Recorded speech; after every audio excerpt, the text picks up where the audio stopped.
देखिए 2026 के साल के लिए जब मैंने कहा कि ये साल निर्णायक रहेगा, तो इसके पीछे एक साल की कैलकुलेशन नहीं है, 2018 से अब तक की कैलकुलेशन है। और ज्योतिष विज्ञान पूरी तरह से गणित पर आधारित है। और गणित भगवान गणपति की देन है, इसीलिए उनके नाम से, गणपति के नाम से गणित जानी जाती है। इस दुनिया के अंदर, वर्तमान के अंदर शायद ही कोई ऐसा व्यक्ति होगा जो इस बात को क्लेम करेगा कि गणित विद्या भगवान गणपति की दी हुई है। यानी आपको कहीं पर भी इसका आंसर नहीं मिलेगा कि आखिर हमें मैथमेटिक्स किसने दी।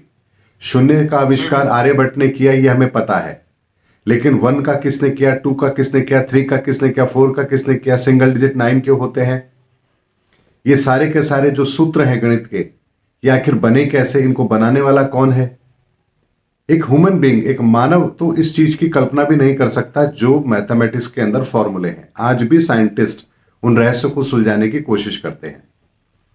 ऐसे में सबसे पहले हमें समझना होगा कि गणित विधा को देने वाले भगवान गणपति हैं, और इस गणित के अंदर एक सूत्र आता है जिसे कहा जाता है 9 डिजिट सिंगल मेथड। यानी एक एक अंक एक एक ब्रह्मांड की ऊर्जा को रिप्रेजेंट करता है। अगर मैं आपसे कहूं, जैसे कोई भी वेव होती है, उस वेव का एक फंक्शन होता है, उस वेव की एक पैटर्न होती है। अल्फा, बीटा, गामा या कोई भी वेव होगी, उसका एक पैटर्न है। वेव फंक्शंस को हम वेव फंक्शन कहते हैं। इस ब्रह्मांड के 9 जो आयाम है, उनमें जो 7 ऊर्जाएं हैं, इन 9 डायमेंशन का वेव पैटर्न क्या है, कोई जानता है? आज मैं ऐसा सवाल कर रहा हूं आपके चैनल के माध्यम से हमारे दर्शकों के सामने भी, कि क्या हम इस ब्रह्मांड की ऊर्जाओं के वेव पैटर्न को जानते हैं? तो इसका आंसर यह होगा कि हमें यही नहीं पता कि वेव पैटर्न भी कुछ होता है, तो आंसर तो उसका बहुत दूर की बात है। जबकि भगवान गणपति ने हमें इन 9 के 9 आयामों का एक वेव पैटर्न दिया है, जिसे हम सिंगल डिजिट 9 कहते हैं। और इन अंकों का जो निर्माण है, इनकी जो आकृति है, ये उसका वेव पैटर्न है। इसीलिए 1 का अंक, 2 का अंक, 3 का अंक, अगर हम हिंदी में जो लिखते हैं, हमारी जो वैदिक जो गणित है उसके अंदर आप देखेंगे कि 0 से लेकर 9 तक के बीच में, शून्य तो खुद अपने आप में एक शून्य है ही, वहां से तो इसकी शुरुआत होती है। लेकिन जब ये शून्य विस्तार लेता है, तब ये 1 के अंक में भी आपको आरंभ में शून्य दिखेगा, 2 में भी दिखेगा, 3 में भी दिखेगा, 7 तक आपको शून्य दिखेंगे। लेकिन 8 के अंक के निर्माण में और 9 के अंक के निर्माण में आपको शून्य नहीं दिखाई देगा।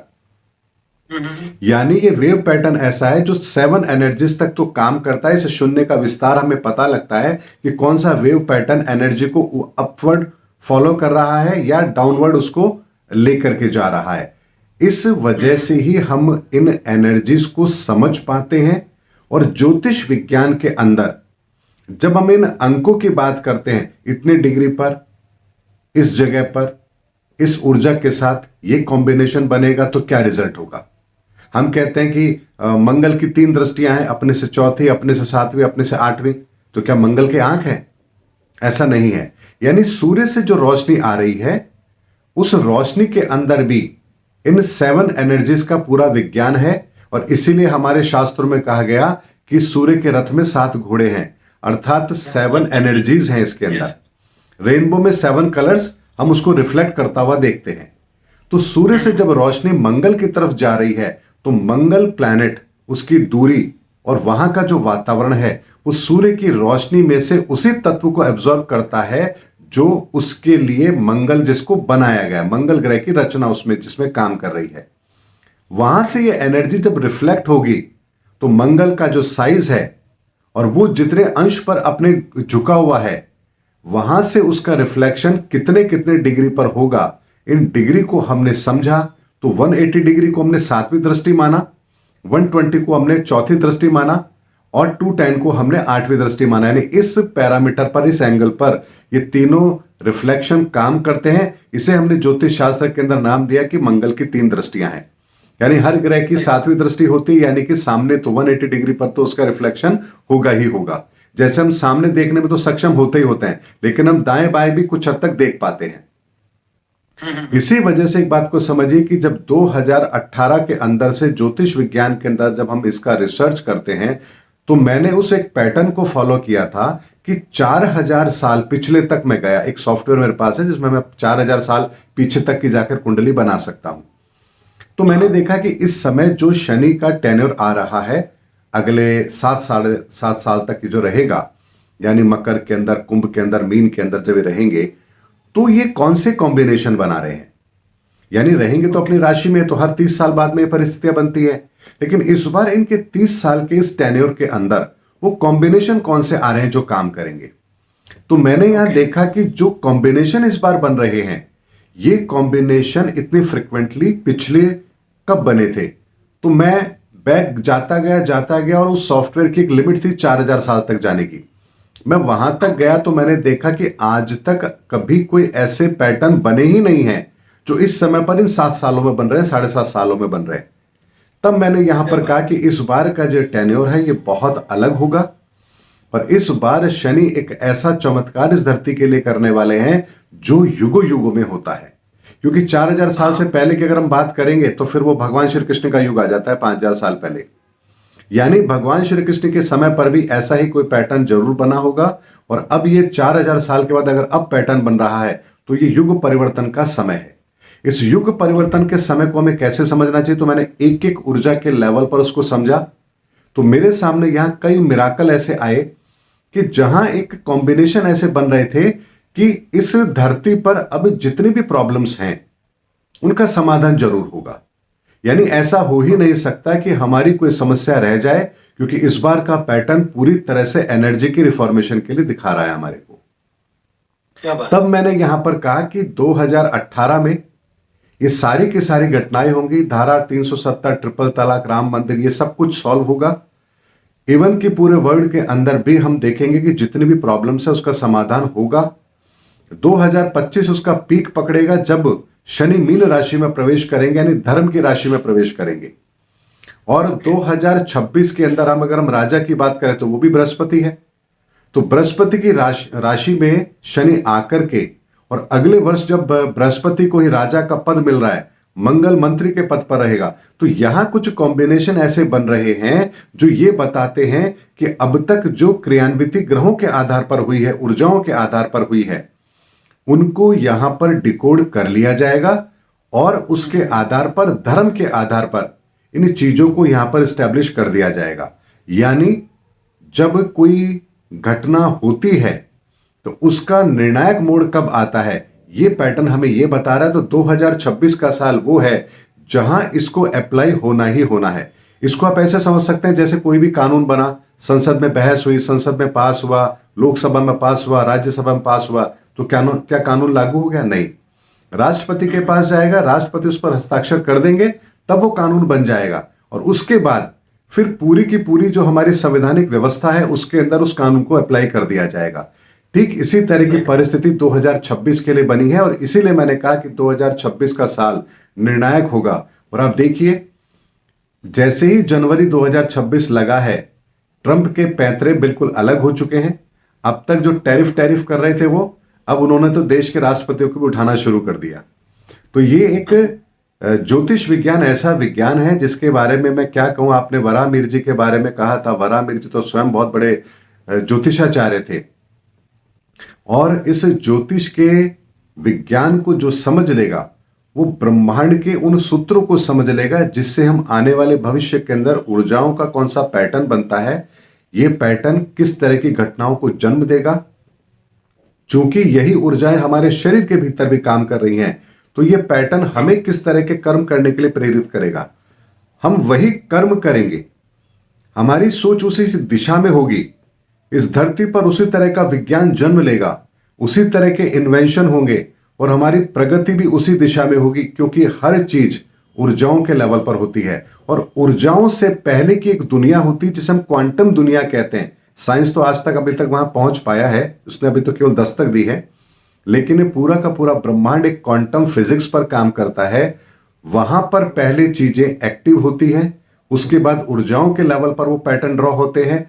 ऊर्जाओं पर जब वो पैटर्न ड्रॉ होते हैं, उसके बाद धरती पर हम लोग चूंकि उन्हीं ऊर्जाओं से बंधे हुए हैं, तो हम उसी तरह के कर्मों को करने के लिए बाध्य होते हैं, और इस धरती पर वो दृश्य गोचर होते हैं जिनको हम अब तक ये समझते थे कि हाँ भविष्य में ऐसा होगा। लेकिन ऐसा होगा ये किस आधार पर जाना गया? ये इन्हीं ऊर्जाओं के पैटर्न पर जाना गया। तो वराहमिहिर जी भी इस विज्ञान को जानते थे और तभी उन्होंने कहा कि ज्योतिष शास्त्र वो शास्त्र है जो हमें हमारी हर समस्या का समाधान दे सकता है। और आशीष जी, मैं आपके सामने बात एक और रखना चाहूंगा। इस ब्रह्मांड का पहला शब्द ही ज्योतिष है। ज्योतिष का अर्थ ही है ज्योति की तीश। तीश कहते हैं विस्तार को। जैसे हम आतिशबाजी करते हैं, आग की तीश है वो।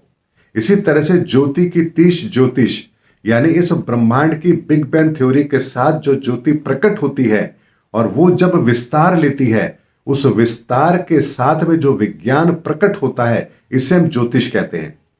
और नहीं, दो तीन बातें और ऐड करना चाहूंगा इसमें। जब क्योंकि आपने शास्त्र की बात कह दी, तो ज्योतिष में दो डेफिनेशन दी गई बेसिकली। एक पहली जो डेफिनेशन दी गई वो था सूर्यादि ग्रहाणाम बोधकम शास्त्रम, अर्थात जो आकाश पिंड है, जो एनर्जी हमसे दूर है और लाइट इल्यूमिनेट कर रहे हैं जी, उस तरह के अवकाशी पिंड का ज्ञान अर्थात ज्योतिष शास्त्र। ये तो एक डेफिनेशन हो गई।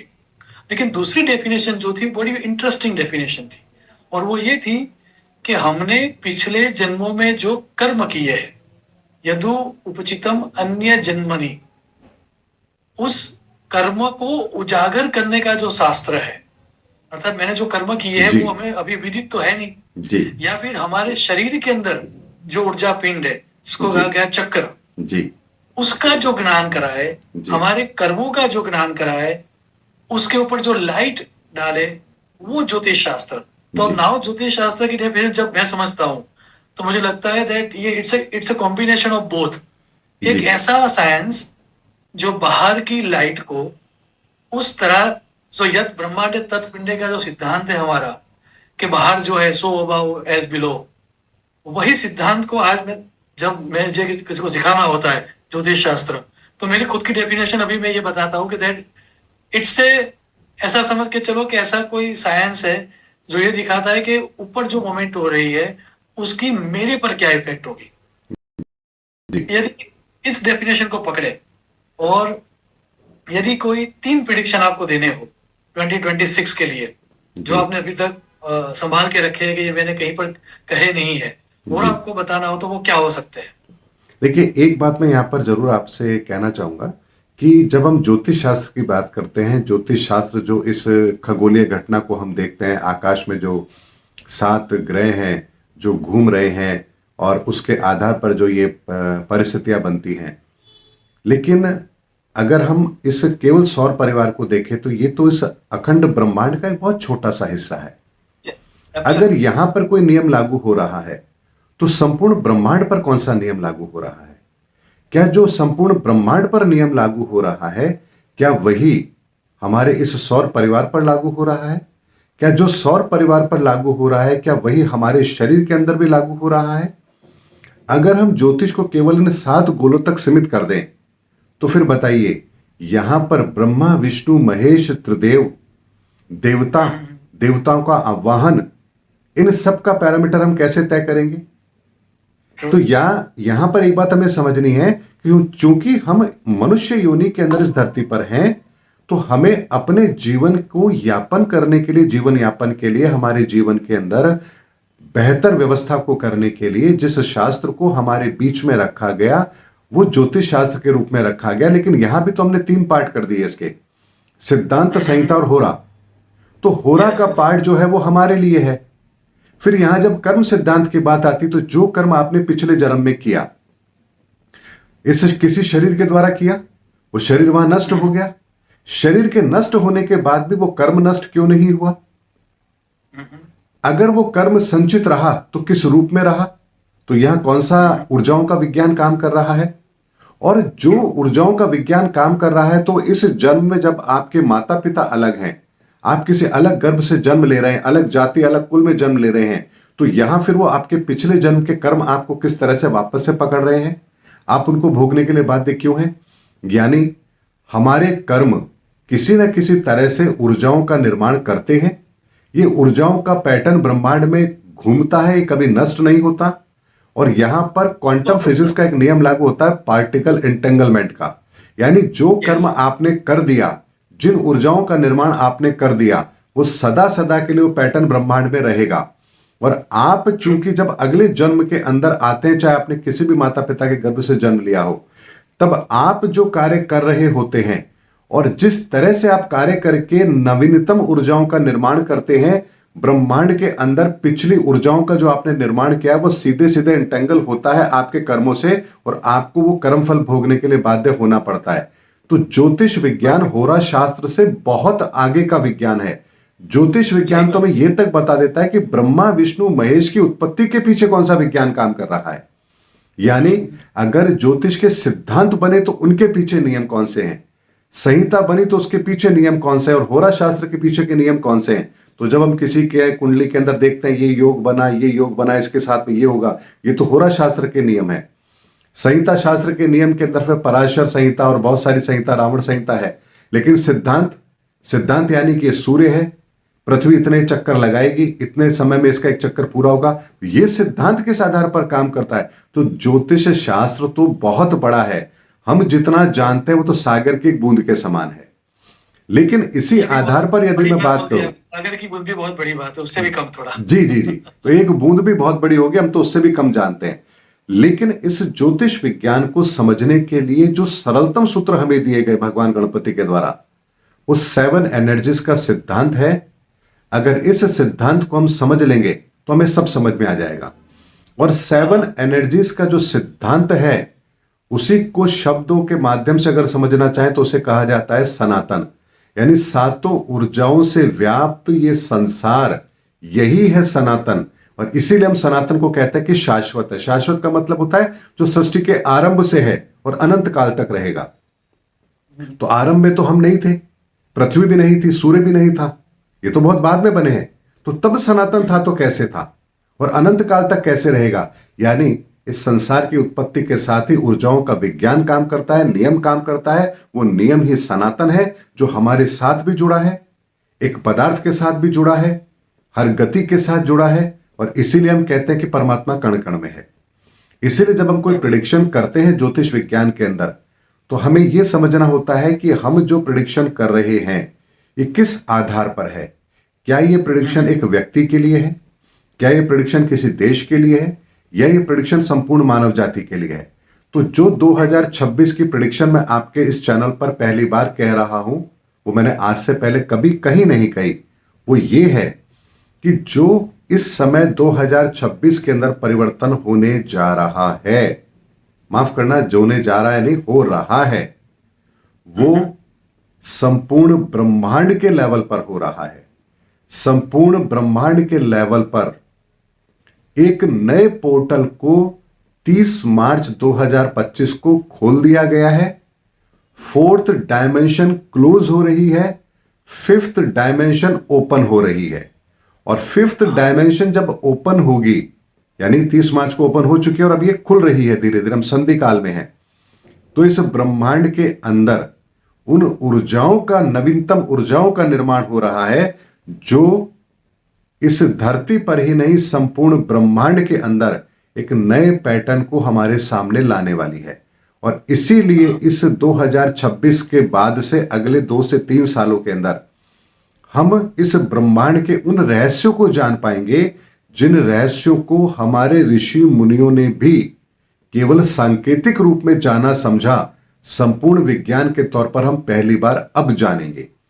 यानी सूर्य के रथ के अंदर 7 घोड़े होते हैं, तो अगर किसी को कहो, आप कहेगा कौन से सूर्य के रथ में 7 घोड़े होते हैं, हमें तो दिखाई नहीं देता, हम तो टेलीस्कोप से देखते हैं, हमें तो कुछ दिखाई नहीं देता।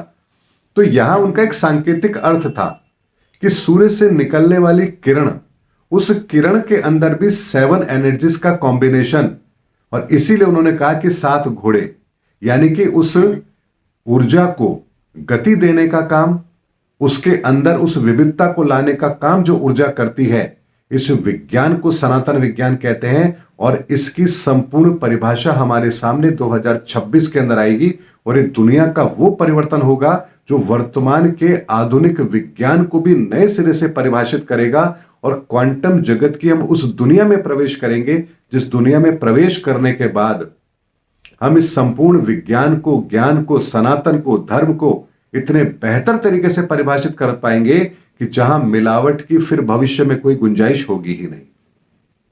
क्या बात है, क्या बात है।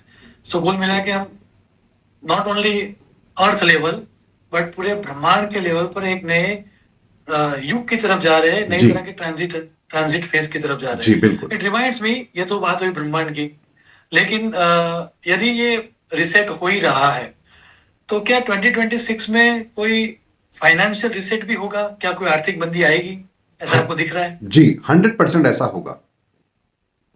कलयुग के अंदर जो हमारा बेस है वो अर्थ है, लेकिन अगर आप ध्यान से समझेंगे तो हमारे शास्त्रों में कहा गया धन का मतलब केवल अर्थ नहीं होता है। धन के अलावा भी एक शब्द है जिसे हम कहते हैं सुख।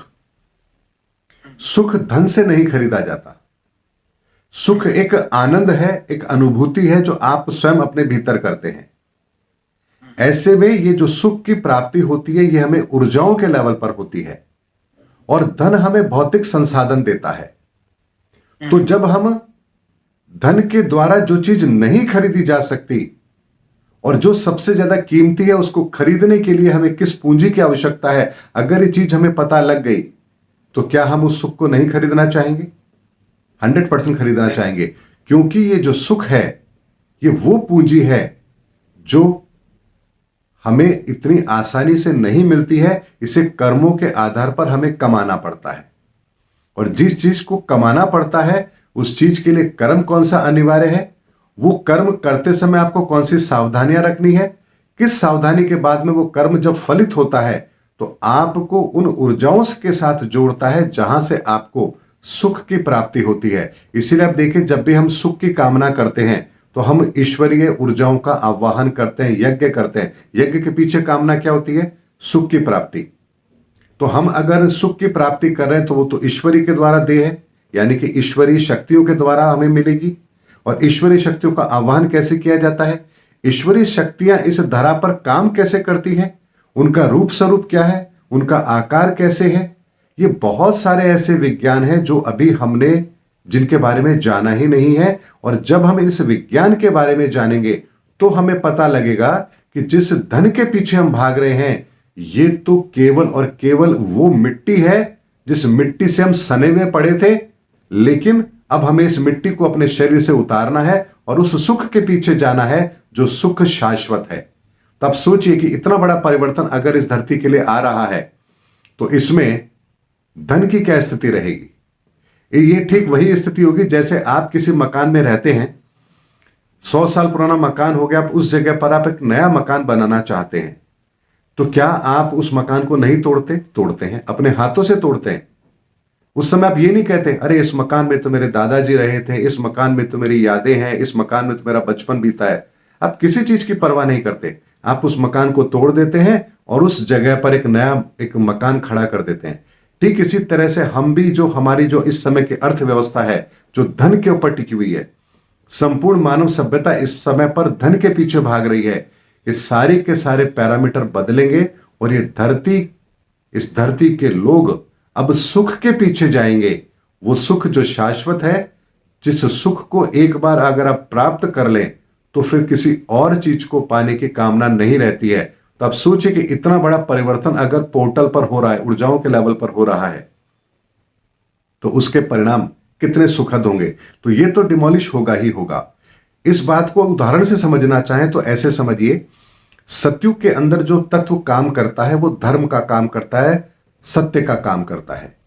तो सत्य उस समय पर इस धरा पर विद्यमान रहता है, लोगों की मान्यता उसी तरह की होती है। लेकिन उस युग के अंत में हिरण्यकश्यप जैसा पात्र जन्म लेता है जो सत्य को झुठला देता है कि नारायण कौन, मुझे नारायण मानो। तो यहां तत्व की विकृति होती है। हर युग के अंत में तत्व की विकृति होती जरूर है, और जब विकृति होती है तो उसको शून्य में समाहित कर दिया जाता है। इसे ही हम ब्लैक होल बनने के प्रोसेस को जानते हैं, इस तरीके से समझ सकते हैं। यानी ब्लैक होल कब बनता है? जब ऊर्जा पूरी तरह से विकृत हो जाती है तो संपूर्ण गैलेक्सी के अंदर जो सिस्टम होता है, सोलर सिस्टम होता है, उसको एक ब्लैक होल में कन्वर्ट कर दिया जाता है। इसी तरह से सतयुग का जब अंत होता है तब उस समय भी एक ऐसी जीवात्मा इस धरती पर आती है जो उस तत्व का विकृत रूप होती है। तो हिरण्यकश्यप उसका विकृत रूप था, उसने उस पहले तत्व को ही ललकारा, तो यहां हिरण्यकश्यप का वध करने के लिए भगवान नरसिंह रूप में आकर के उस तत्व को ठीक करते हैं। फर्स्ट एनर्जी के बाद जब सेकंड एनर्जी काम करती है, वो जल तत्व के रूप में, चंद्रमा के रूप में, मन के रूप में काम करती है। तो दूसरा जो युग था वो त्रेता युग था। तो उस समय मन तत्व काम कर रहा था। जब मन तत्व काम कर रहा था तो उस युग के अंदर हर व्यक्ति मन से सुखी था। लेकिन उसके अंत में भी रावण जैसा पात्र आता है जिसका मन विकृत था। वो स्त्री का हरण कर रहा है, छल कर रहा है। तो ऐसे में भगवान राम जब आते हैं तो इसी मन तत्व को शुद्ध करके उस समय को शून्य में समाहित करते हैं। मंगल, चंद्रमा के बाद आता है मंगल तत्व, तीसरी डायमेंशन की जब मैं बात करता हूं। तो जब मंगल तत्व यहां काम करता है तो मंगल तत्व है हमारा बाहुबल, हमारा शरीर। तो त्रेता के बाद जब द्वापर युग आता है तो उस समय पर हर व्यक्ति ने, इस धरा पर जो भी व्यक्ति था, उसने अपने इस मंगल तत्व का बेहतर उपयोग किया। लेकिन इस युग के अंत में भी आप देखिए इतने बड़े बड़े धुरंधर थे, द्रोणाचार्य, कृपाचार्य, भीष्म पितामह, कर्ण, अर्जुन, युधिष्ठिर, यानी सारे बाहुबली उस समय एक ही समय पर थे। लेकिन दुर्योधन ने, कर्ण ने, द्रोणाचार्य, कृपाचार्य, भीष्म पितामह, जब इन्होंने इस तत्व का दुरुपयोग किया, इसको विकृत किया, तो भगवान श्री कृष्ण आते हैं और इस पूरे के पूरे तत्व को शून्य में समाहित करते हैं। फिर चौथी डायमेंशन की जब बात आती है, उस समय पर काम करता है फोर्थ डायमेंशन में बुद्ध। जब बुद्ध काम करता है तब यहां क्या होता है, हमारी बुद्धि। तो हमने बुद्धि के लेवल पर दुनिया के अंदर उन आविष्कारों को कर दिया जो पहले के किसी युग में नहीं हुए। इंटरनेट, मोबाइल, ये सारे के सारे आविष्कार हमने इसी समय पर किए, कलयुग में। लेकिन जब इस बुद्ध तत्व की भी विकृति आ जाती है तब क्या होता है, तब ट्रंप जैसा चरित्र, चाइना के शी जिनपिंग जैसा चरित्र, यानी ऐसा चरित्र जो केवल और केवल एकाधिकार की बात करते हैं, इस तरह का चरित्र हमारे सामने होता है। हमारी पूरी की पूरी सोच पैसों के पीछे हो गई है। आज हर व्यक्ति श्रेष्ठ मानव नहीं बनना चाहता, लेकिन पैसा कमाना चाहता है। कुछ भी हो लेकिन उसके पास पैसा आ जाए। तो आप सोचिए कि हमारी बुद्धि का विकृत रूप अब कैसा हो चुका है। तो इस तत्व को भी शून्य में समाहित तो होना ही होना है। अब उसके बाद फिर पांचवा तत्व कौन सा आएगा, वो आएगा ज्ञान का, धर्म का, बृहस्पति का। और इसीलिए हमारे वीकडेज जो होते हैं, 7 वीकडेज, इसी क्रम में क्यों होते हैं, क्योंकि किस तत्व के बाद कौन सा तत्व काम करेगा, ये क्रम इसी तरह से काम करता है। तो पांचवा तत्व धर्म का है, ज्ञान का है। तो इस समय पर भी धर्म युग के अंदर भी प्रत्येक व्यक्ति धर्म को मानने वाला, ज्ञान को जानने वाला होगा। और जब तक ये पूरा युग रहेगा, धर्म युग, इस धरती पर जो लोग होंगे धर्म और ज्ञान का अनुसरण करने वाले होंगे, तो बुद्धि तत्व के द्वारा जो भी हमने चीजें अर्जित की हैं उसका शून्य में समाहित होना निश्चित है, क्योंकि पहले के 3 युगों के अंदर भी ऐसा ही हुआ है। इसीलिए हमारी बुद्धि ने अर्थव्यवस्था को कहां ले जाकर के खड़ा कर दिया है, जहां हम शेयर मार्केट, क्रिप्टो करेंसी, मतलब ये वो मॉडल हैं जहां हमने केवल और केवल अपने दिमाग का उपयोग किया है और धन ज्यादा से ज्यादा कैसे अर्जित किया जा सकता है, हम उस पर अब दिमाग लगाते हैं। तो इस तत्व को भी शून्य में समाहित होना है और ये होगा ही होगा। इसीलिए अर्थव्यवस्था को पूरी तरह से धराशायी होना है। एक नई व्यवस्था का जन्म जहां धन नहीं, सुख की कामना सर्वोपरि होगी। और इसीलिए हमारे वेदों के अंदर कहा गया, सर्वे भवन्तु सुखिनः सर्वे भवन्तु निरामया। जो आप जानते होंगे श्लोक, कहा गया कि सभी सुखी हो, सभी संपन्न हो। तो जो कहा गया ये इस आधार पर कहा गया क्योंकि हम उस विज्ञान को जानते हैं। और उसी विज्ञान को अगर हम जान लेंगे तो संपूर्ण संसार को समझ जाएंगे, परमात्मा को समझ जाएंगे, भगवान कौन होते हैं ये समझ जाएंगे, ईश्वर कौन होते हैं वो समझ जाएंगे, ईश्वरीय तत्व का आवाहन कैसे किया जाता है, परमात्मा से कैसे मिला जाता है, भगवान का अनुसरण कैसे किया जाता है, हर चीज हम बहुत बेहतर तरीके से समझ पाएंगे। और इसीलिए देखिए इस ऊर्जाओं के विज्ञान को ज्योतिष विज्ञान के अंदर बहुत बेहतर तरीके से समझाया गया। इसीलिए जब बालक का जन्म होता है, कुंडली बनती है, तब आप देखिए उस कुंडली के साथ में ही हम उसका नामाक्षर करते हैं। नामाक्षर जब निकाला जाता है तो कहा जाता है कि इसका नाम इस प्रथम अक्षर से होगा, यानी जिस नक्षत्र का अंदर उसने जन्म लिया है उसके आधार पर जो फ्रीक्वेंसी है, ध्वनि तरंगे हैं, उसका पैटर्न क्या है, उस पैटर्न से कौन सा शब्द बनता है और उस शब्द के साथ उसका संबंध है। इसलिए हम उसको नामाक्षर देते हैं ताकि उसके नाम से हमें पता लग जाए कि इसकी ऊर्जाओं का पैटर्न कौन सा है और इस व्यक्ति के लिए ब्रह्मांड के अंदर ऊर्जाओं का पैटर्न कब कब कैसे कैसे काम करेगा, तभी यह राशि फल भी निकल कर आता है कि इस राशि के व्यक्ति के लिए समय ऐसा रहेगा, क्योंकि उसकी राशि ऐसे ही नहीं बनी है, एक ऊर्जाओं का कॉम्बिनेशन लेकर वो आया है, एक ऊर्जाओं का पैटर्न वो फॉलो कर रहा है। और इस समय पर ये ऊर्जाओं का पैटर्न इस व्यक्ति के लिए नहीं, इस ऊर्जा से संबंधित जितने भी लोग हैं उनके लिए इस तरह से काम करेगा। तो हमने यहां पर ज्योतिष शास्त्र के अंदर भी ब्रह्मांडीय ऊर्जा हमारे लिए कितनी बेहतर तरीके से काम कर सकती है उसका भी कॉम्बिनेशन हमने तैयार किया। और एक आम जनता के बीच में भी हमने एक संस्कार को शामिल किया, नामकरण संस्कार को, ताकि हम उसका लाभ ले सकें।